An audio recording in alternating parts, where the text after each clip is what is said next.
I was going to say it looked like... Oh. It didn't look like it was blowing up. I'll just get this back. What time am I supposed to be done? Give me the time. What time am I supposed to be done? Oh, done by 7? Oh, man, I got more time than I thought I was going to get. That's great. They were so sad to leave. They were so deflated. So thank you.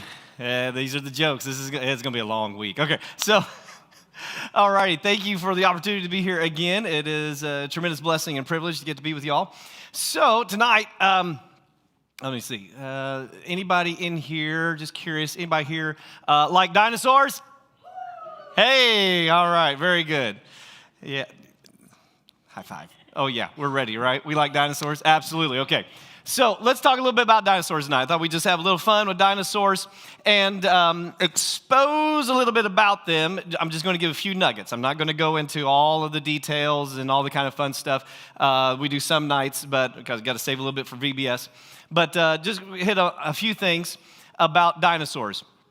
The vast majority of your understanding about dinosaurs, whether you realize it or not, comes from a particular influence. Guess what that is? It's the movies, exactly. And particularly which one? That's right, 1993, the blockbuster hit Jurassic Park. Your understanding about dinosaurs is vastly influenced by that. And you're like, I've never seen the movie. It doesn't matter. Because that movie forever changed everything people see and hear and understand about dinosaurs. Is because of that movie. It came about at the end of what we call the dinosaur renaissance. If you can recall, back in prior 1980s, they were starting to really get into this. Kind of started in the 1970s. 1980s were in full-blown dinosaur renaissance. Previous to that, going back 1960s, 1950s, and even further back, your picture of a dinosaur, especially if T-Rex, was pretty much what we just saw walk in here. Walking around like this, dragging its tail behind. You seen pictures? Some toys are still made that way because they stand better that way. They're just walking around, dragging it. The sauropod, okay? Sauropod. Everybody say sauropod? Long neck, long tail. That's what that one is, okay? You saw our sauropod here with the 6 limbs. That was pretty impressive, okay? The sauropod here, okay? Notice he was walking upright, okay? Back then, their legs were straight out, crawling around on their bellies, dragging things around. It's very bizarre. The old idea about them were they were big, giant reptiles. We got that part right, but that they were lumbering, slow, kind of inactive, like modern-day reptiles.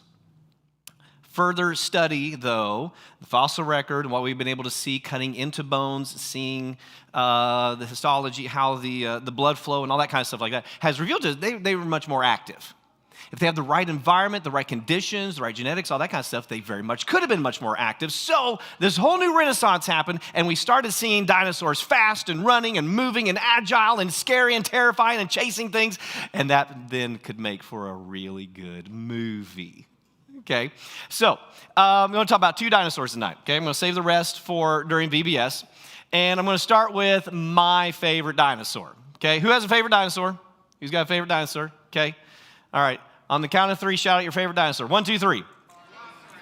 Oh, very good. I heard some of them. I even heard my favorite one. Very good. Number 1 answer in VBS. Number 1 answer in VBS, you would think T-Rex.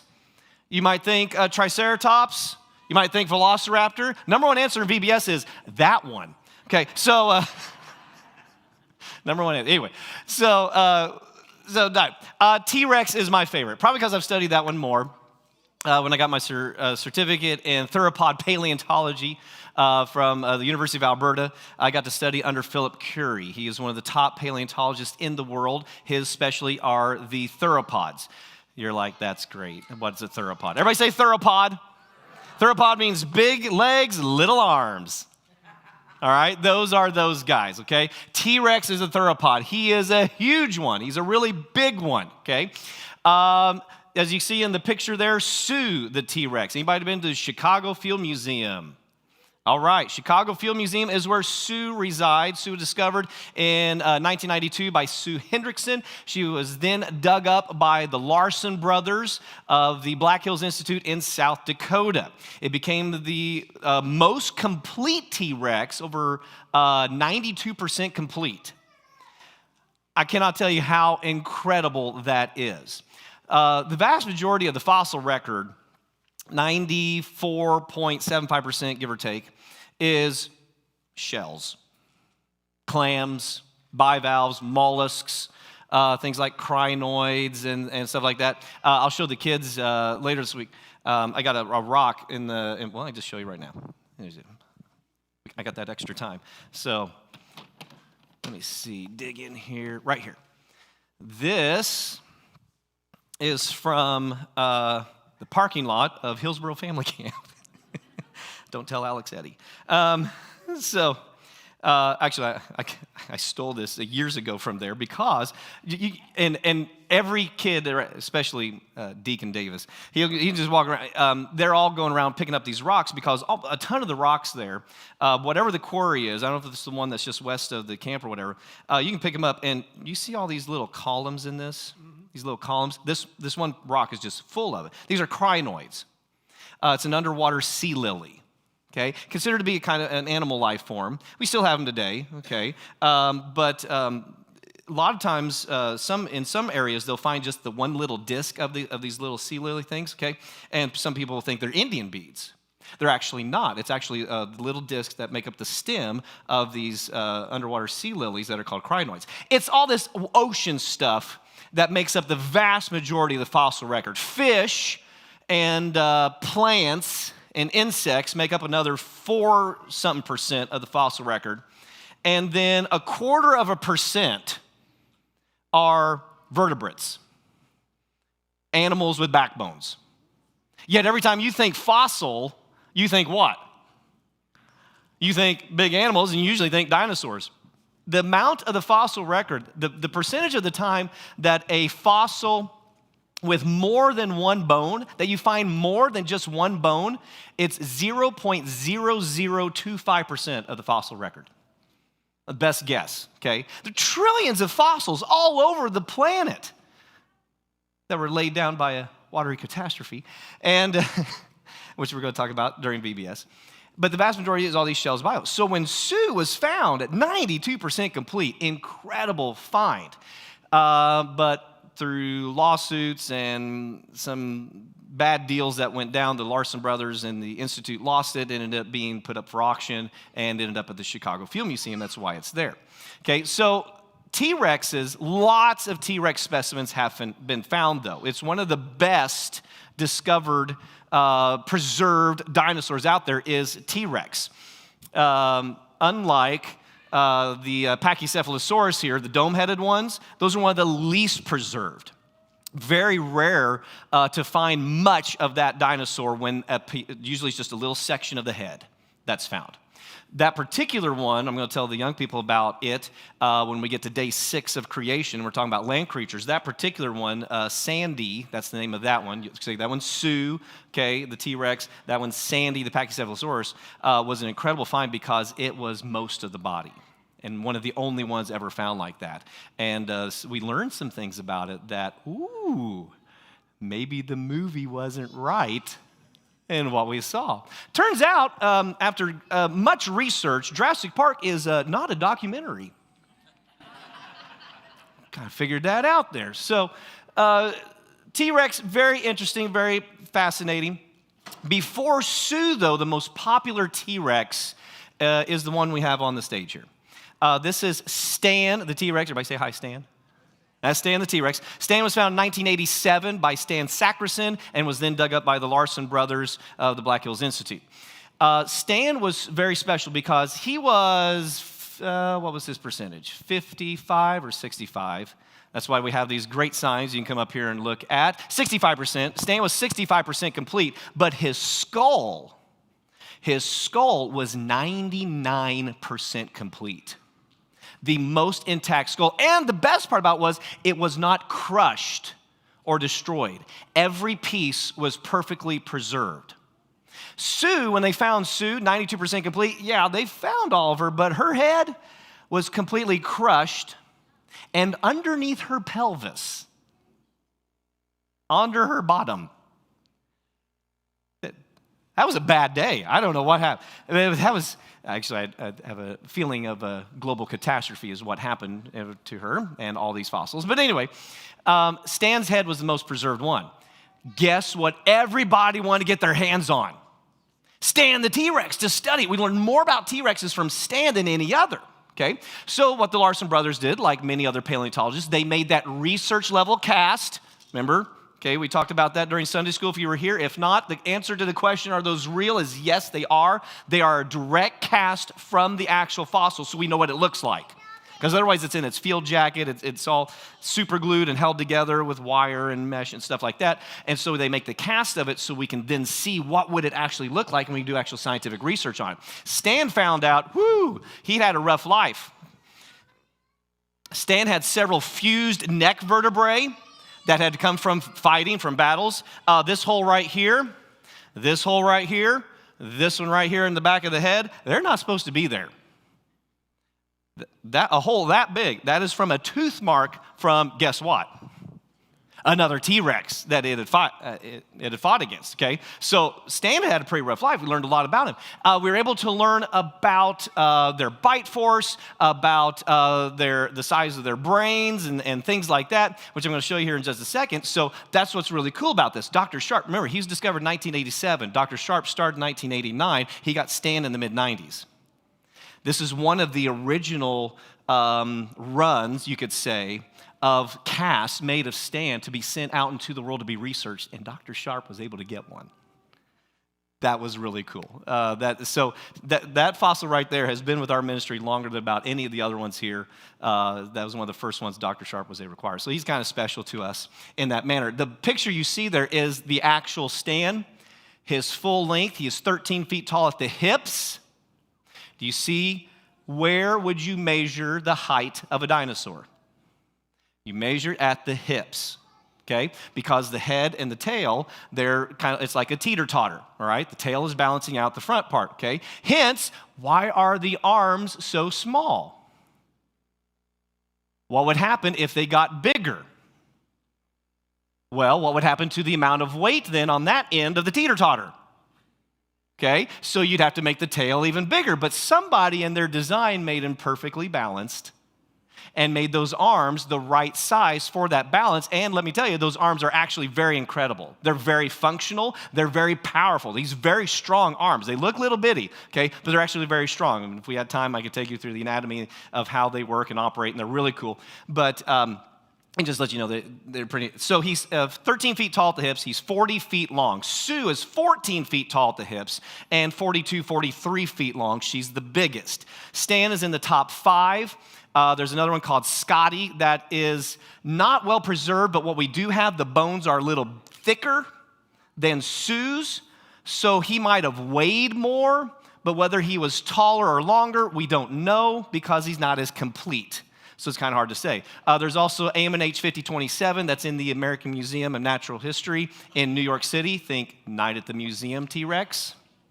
Okay, and then Stan, those round out your top 5 T-Rexes. Okay, so Stan's one of the top 5 there. You can see his picture there. He was sold an auction by the Larson brothers in, I want to say it was 2021, somewhere around there.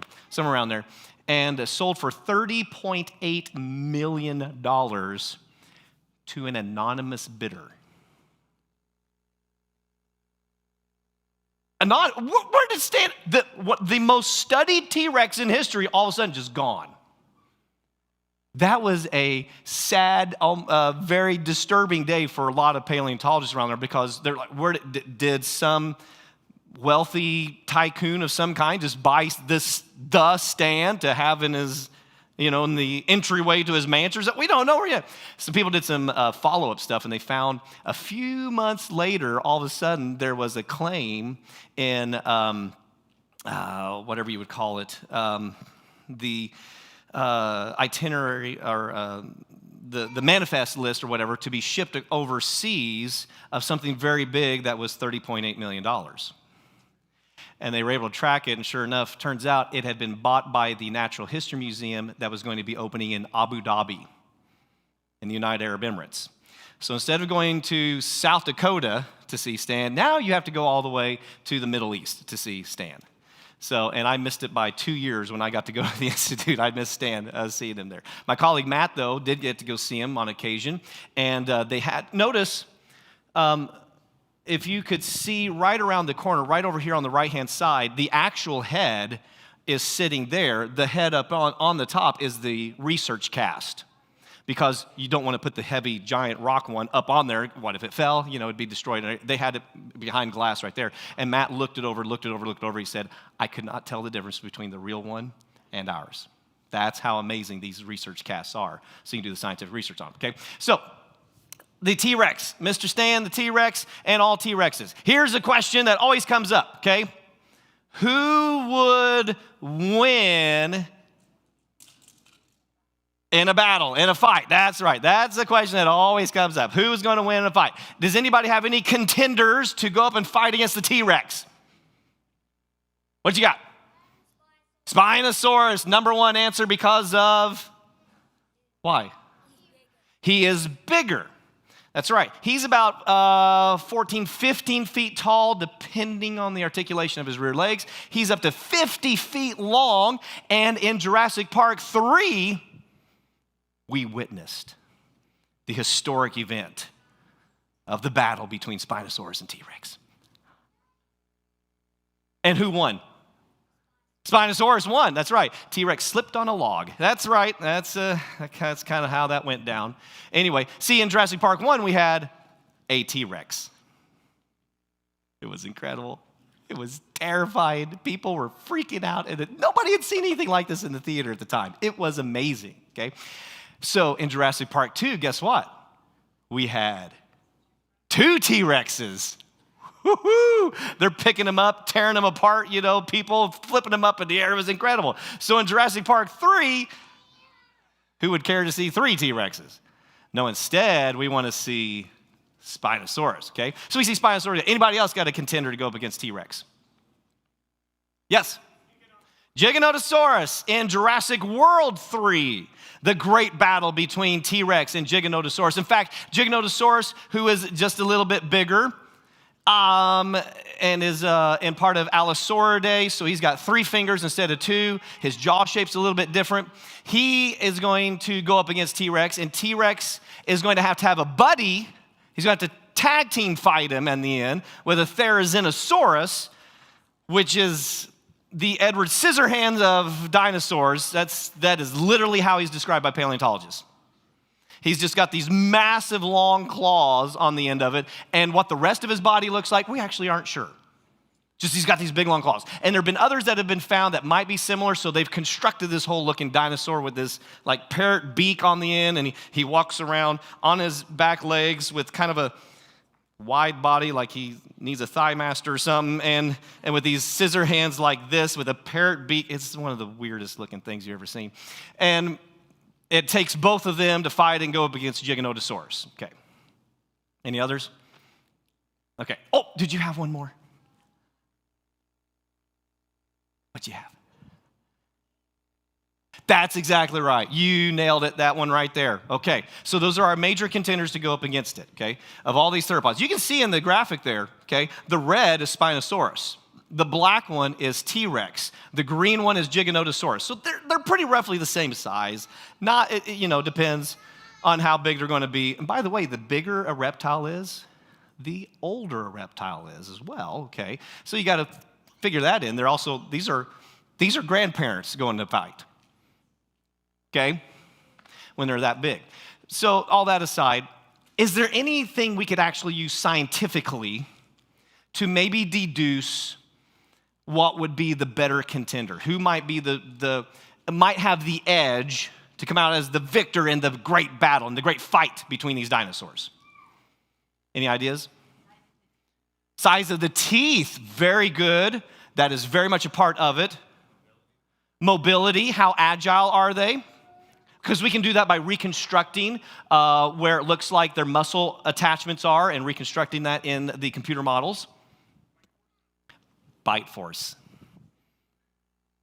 Because what are they going to fight with? Their teeth, okay? Remember, Jurassic World 1, we need more teeth, okay? Any fans? Anybody? Just see if anybody's getting any of my references. Okay, very good. All right, so we need more teeth. Bite force. How would we reconstruct bite force? We know how to do that because we can take animals today and we can look at their jawline, we can see where the muscle attachments are and everything, and we can measure living creatures today and their bite force. We can then take a skull of, say, a T-Rex, see where we think the muscle attachments would all be, look at the angle of the jaw and all that kind of stuff, and we can put it into a computer model and also reconstruct some like physical models as well that they do in universities when they do this, and we can see what we think the bite force would be on these creatures, okay? So let's take a look. So maybe we have a good or better answer as to who would win in a fight, okay? So Carcharodontosaurus is one of those big theropods. He comes in at 4,300 pound force. That's the measurement they use. Sometimes they use newtons. If you put it up to PSI, it's crazy numbers. We're talking tens of thousands of PSI on the back tooth, okay? So that's why usually they go with the pound force. It's a little more, a better unit that they use, okay? Let's see, Carnotaurus, 4,500 pound force.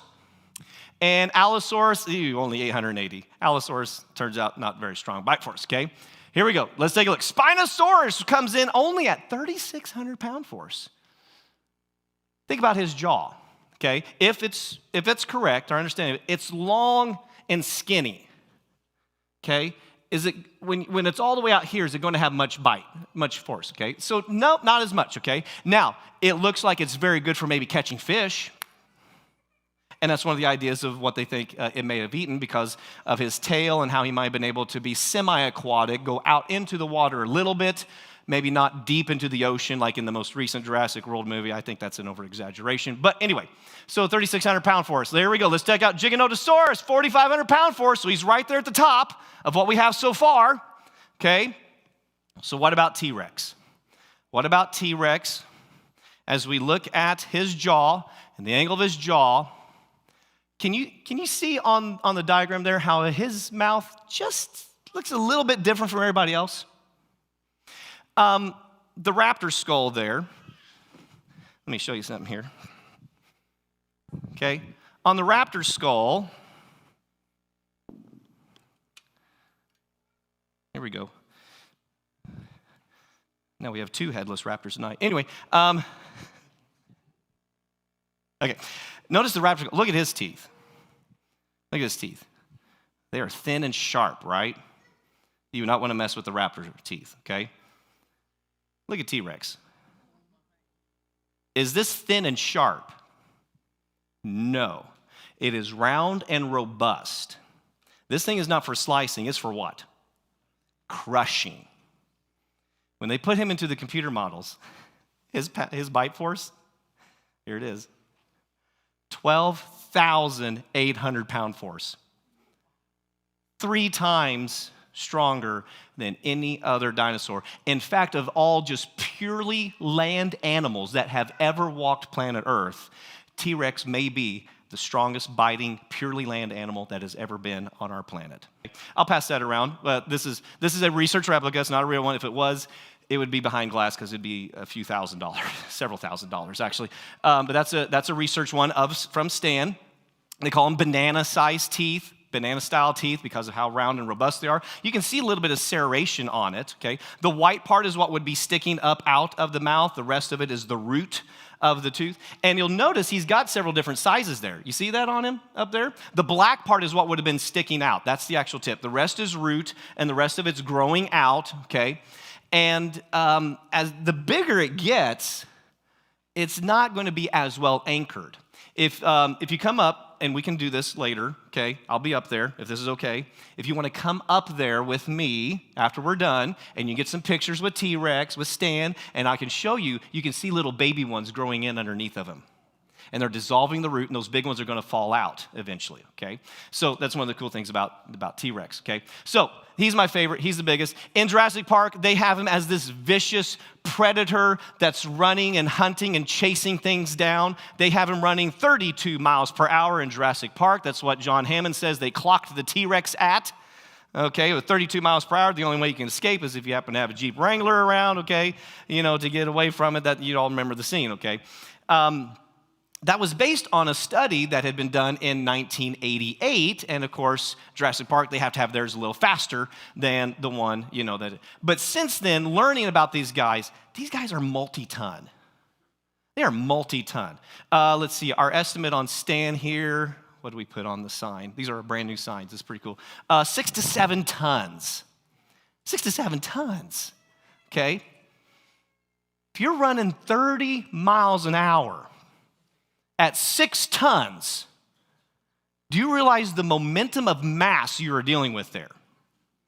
What happens, number one, he would have to have legs 2 or 3 times the size of what he has to get that much mass moving that speed. But number two, you're going that fast, you weigh that much. What happens if you trip? Have a big head, little arms. Okay, he can't catch himself. He literally would have internal injuries, life-threatening. It would kill him if he fell at those speeds. Okay. So he's not going to run fast. He cannot run fast just by the anatomy. Second of all, he doesn't want to because of the risk to his life. So these depictions in the movies, okay, but you understand him to be this vicious predator because of the movie. But I've never seen the movie. No, but you've been to museums. And with Jurassic Park, what came with Jurassic Park was the complete reimagining of dinosaurs. Some of it was good. A lot of it was not. If you were to go to the St. Louis Science Center up to about 5 years ago or so, somewhere around there, this sign was still on display at the St. Louis Science Center. This is my own picture. I kind of grew up in that area, so I've been there several times. And this is what the sign would say at the Science Center. At least 20 feet tall and weighing up to 15 tons, Sue's the biggest, remember? Remember how tall I said she was? 14 feet. I have no clue. I have no clue where they got 20 at. Anyway, 20 feet tall, 15 tons. Tyrannosaurus Rex was the largest flesh-eating animal ever to walk the land. We know that's not true either. But the dinosaur possessed massive jaws armed with 7-inch knife-like teeth. Is that thin and sharp like a knife? No. This is the Science Center. This isn't the movie now. We're talking the Science Center, okay? 7-inch, he could leave a 3-foot wide hole in its prey. Tyrannosaurus was a swift and savage hunter, capable of speeds up to 40 miles per hour, faster than a thoroughbred horse. Put that thing in the Kentucky Derby.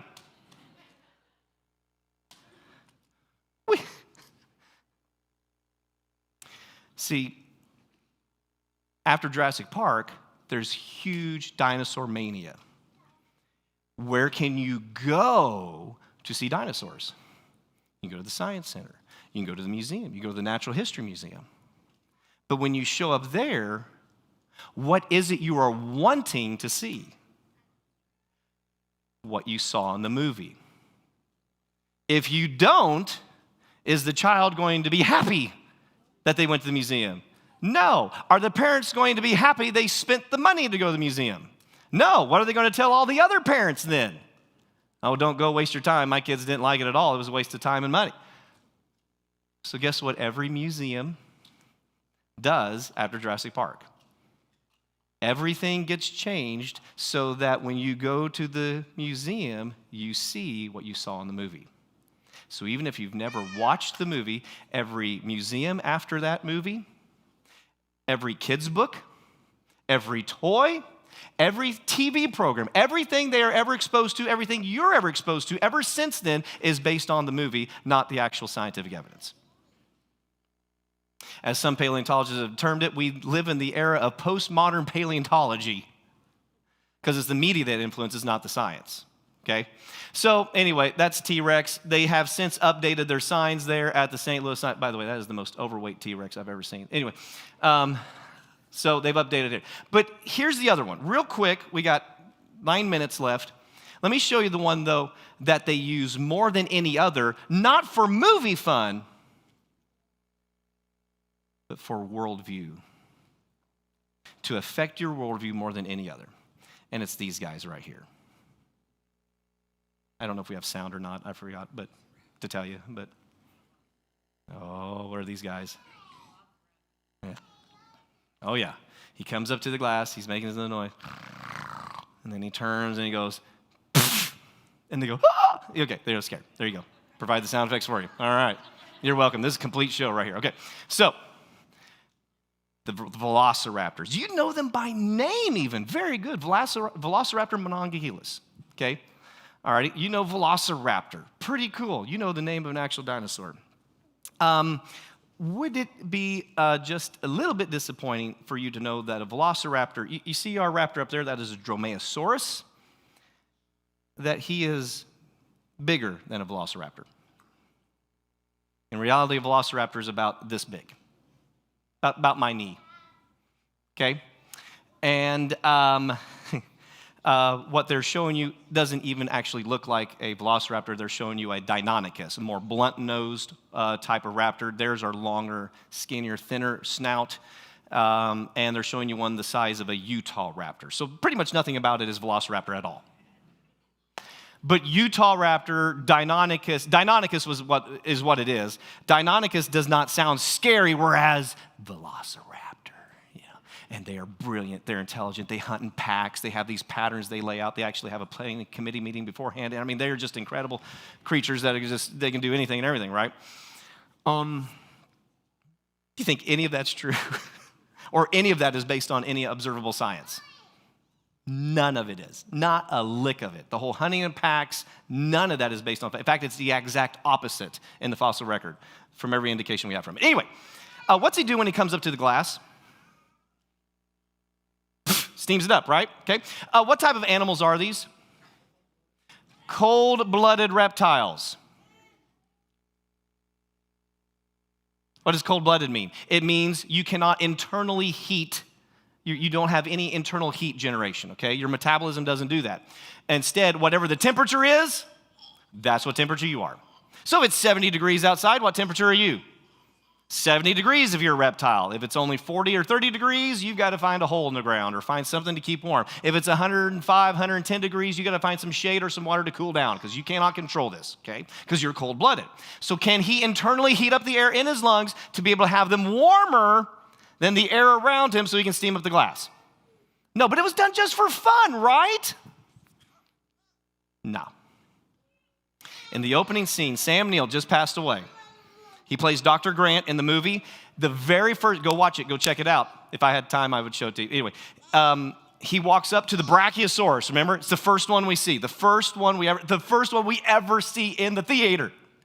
Done by computer generation. It is flawless, it's smooth. Steven Spielberg is brilliant. He does frame-in-frame style in 16:9, not the standard widescreen version, so everything looks taller and bigger. It was just brilliant directing. Brilliant. He walks up to this massive brachiosaurus. I mean, you're breaking your neck in the theater looking at it because you've never experienced something like this before. I mean, I cannot overemphasize the experience people had in the theater when they. Did anybody get to go see it in the theater? Do you remember that experience? Anybody remember? I know, you were just a kid, but you're welcome. Okay, it was impact. He sees that. He walks up to Dr. Grant. He's like, look at this. This is a total anatomy. This is totally wrong. This is a warm-bodied creature. Does anybody remember that line? From the very first moment in Jurassic Park, all their dinosaurs are warm-blooded. And it went over everybody's head. You were being evolutionized before your very eyes and you had no idea. Does the anatomy support that? No, it doesn't. It does not have the internal mechanisms it needs, called the respiratory nasal turbinates, inside of its skull for it to do that. No reptile does. No dinosaur does. They're cold-blooded, okay? I could take you through all the anatomy on that, how the holes on the top of their head, they're also called a diapsid. They have these extra holes in their head. Unlike mammals, unlike birds, unlike some reptiles, some still have it, and these holes in the top of their head, they're called the supratemporal fenestrae. They are for their sensitivity to that because they're cold-blooded. Everything about them tells us they're cold-blooded. Why then, in the movies, do they need to be warm-blooded? Their anatomy is not like a cold-blooded thing. In fact, this was a new study that was done back in 2023 showing the nasal passageways is too narrow. You have to breathe a lot of air to keep your HVAC system going. Okay, all of us do, if you're warm-bodied. To maintain those proper temperatures, because you're supposed to stay at a steady temperature, not fluctuate like a reptile, you have to have a certain amount of airflow. Okay, gators don't have it. Birds, on the other hand, do. Birds, on the other hand, do, because they are warm-bodied. Mammals do, okay? But dinosaurs, reptiles, they don't have that, okay? Everything about it tells us that it's cold-blooded reptile, okay? So why? Why then are they warm-blooded? Because of this right here. You go to the Chicago Field Museum. You go up to the second floor. It's the Hall of Evolution. This is in every single natural history museum, every one of them. You read the sign. What's a dinosaur? Dinosaurs are reptiles. That's right. Very good. Cold-blooded creature. That's right. Okay, it's got all the anatomy of it, everything like that. And then you walk around the corner and you come to this sign. Excuse me? What did they just say a bird is? A dinosaur. Who's heard this before? Yep. But which is a bird? Is it cold-blooded or warm-blooded? It's warm-blooded. So this is the story. This is the story, okay? We're going to teach this during VBS, okay? We're going to give examples of what evolution teaches versus what reality teaches, okay? And the evolutionary story is after millions and millions of years, eventually a cold-blooded, scaly-covered dinosaur laid an egg that hatched out a warm-blooded, feathered-covered bird. That's the story. And they think this is their best thing, so they are all in on this, okay?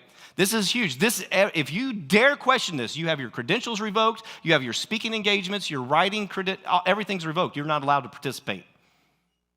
I know paleontologists this happened to. Okay, you do not question this. So then that would mean not only are the bird, the dinosaur thing, but the birds would then have to be classified under what kind of animal then? Reptile. Well, it's not a reptile, not even close. Every child's book can tell you what a reptile is. Cold-blooded, has a backbone, breathes through its nose with a pump diaphragm type system. It's covered in scales, all these things that make it a reptile. It's nothing like that. The whole anatomy, believe me, I can spend over an hour on just the anatomy between a bird and a dinosaur, okay? They're nowhere near the same. Have you ever read the story, The Emperor Has No Clothes? Similar story here on the all-knowing, come on, my slides aren't advancing. What happened? Let me reset there. There we go, okay. On the all-knowing Wikipedia, which is just retelling what's being told in academia today. If you were to look up reptile, here's what it might say.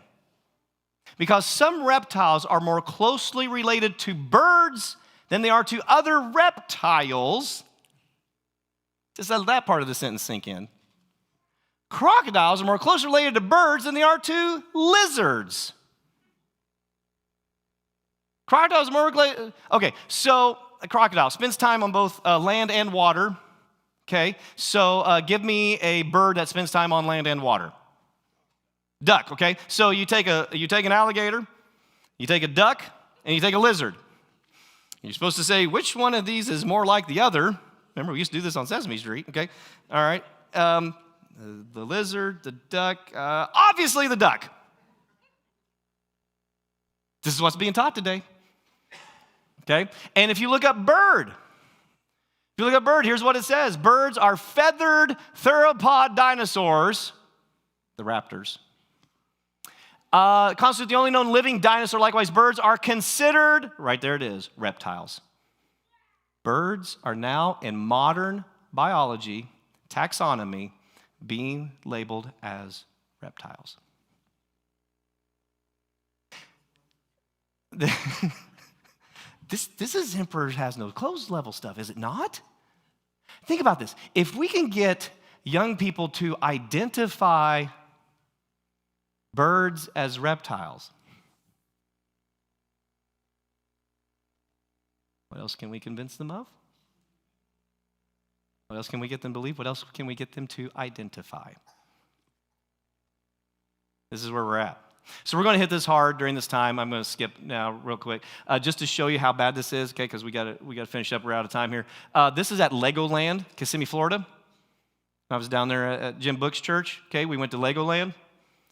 The chicken, first line under chicken, what's it say? I guarantee you, when I ask young people, if somebody, name me a dinosaur, if they say one, they will say, there'll be somebody who will say chicken.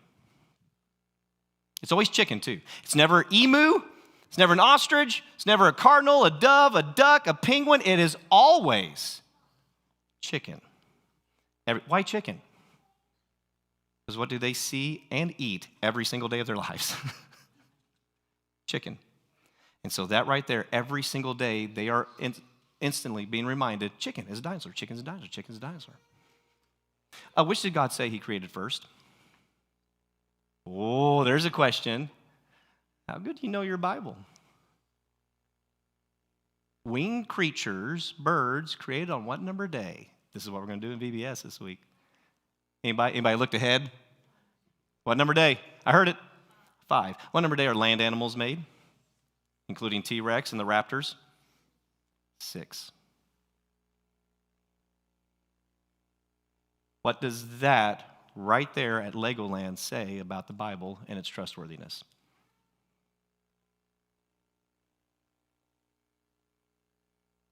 When I started this ministry joined the ministry 8.5 years ago, I didn't spend a whole lot of time on this.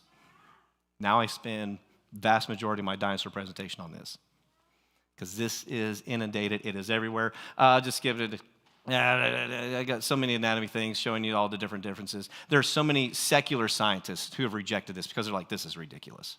One of the main reasons, look at what we find buried with and below, underneath dinosaurs. Birds. And lots of them.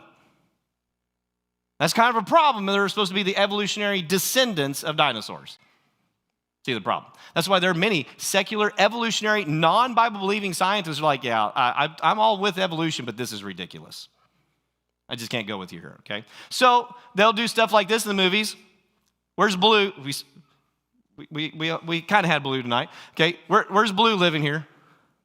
In the snow. I'm sure a big reptile would love snow, right? Well, we'll keep him warm. We'll do this. Who's seen a dinosaur with feathers? I'm sorry, I got to take 1 minute. I got to show you this because you need to be aware of this. It's in the movies. It's in the TV. This is a little kid's board book. Feathers, feathers, feathers, feathers, feathers. Little kid's board book. I got other books up here I could show you. It's not only in movies and books, it's in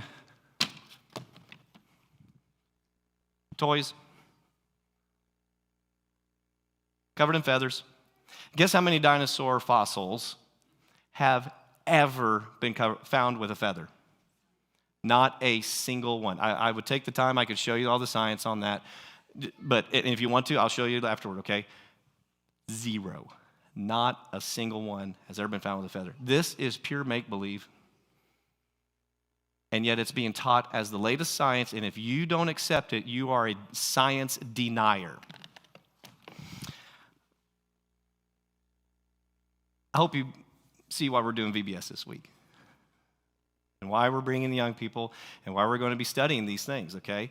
And we're going to learn, we didn't even get to cover tonight what actually is a dinosaur by definition.